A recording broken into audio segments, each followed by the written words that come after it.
It's week 3, day 3, and our readings are Genesis chapter 38 through 40.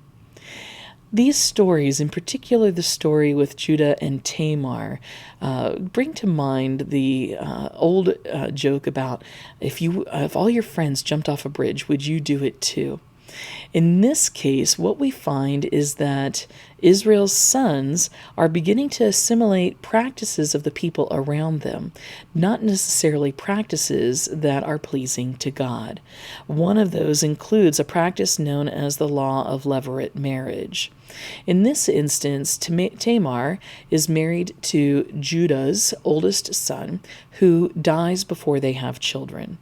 In this practice of levirate marriage, Judah then marries her to his second son. And the idea being that he would offer her a child who would then become the legacy of his older brother. Well, he fails to follow through on this, and he ends up dying as well. After a series of this happening, Judah, if fearful that he will lose all of his sons, actually turns Tamar away. His behavior becomes destructive and unrighteous. Ultimately, Tamar will persevere. She will persevere so that she herself will become a member of the genealogy of Christ that we find in the Gospel of Matthew. But here she is forging out her rights as it is described in the community around them. Judah ultimately seems to be following in the path of his father Jacob, the deceiver, as he follows through in these behaviors.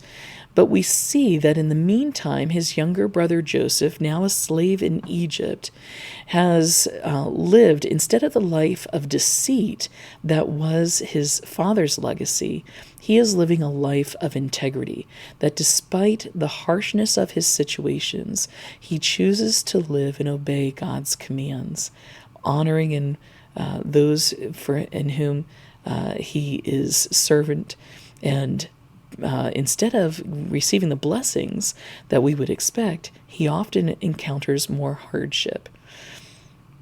How can Joseph serve as an example for us today when it seems like we're doing all the right things, but we just don't get the rewards that seem to be expected at that time? Does it mean that God doesn't love us? Or could it be that God has a greater plan in mind for us and in mind for those whom we can help and reach because of the experiences we have? Those are some big kind of questions for us as we go through the reading today.